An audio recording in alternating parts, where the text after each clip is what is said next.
kutengeneza swala zima la Vision 2025.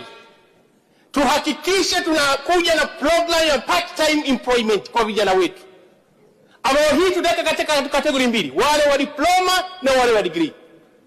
Na mwenyekiti, naomba waziri mkuu wachukue wazo hili.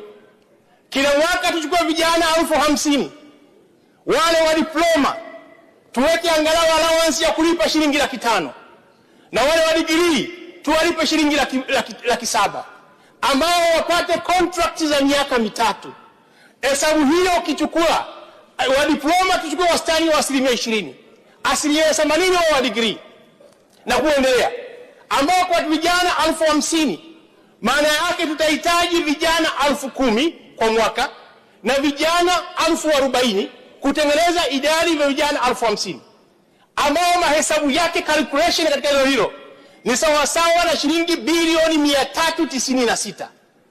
Nchi hii kama wabunge hatuwezi kushindwa kufanya maamuzi ya vijana wetu ambao wako mtaani, kuhakikisha kwamba wanapata ajira za mikataba za miaka mitatu.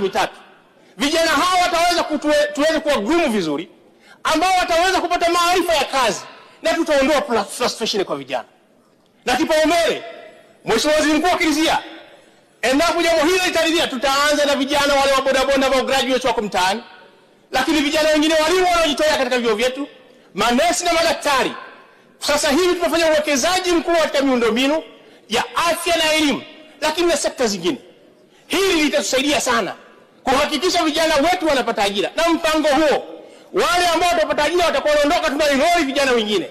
Kila mwaka tukiwa na garantia ya kuchukua vijana 50,000, tutakuwa tumemsaidia sana Daktari Samia Suluhu Hassan kuwasaidia vijana wa Kitanzania.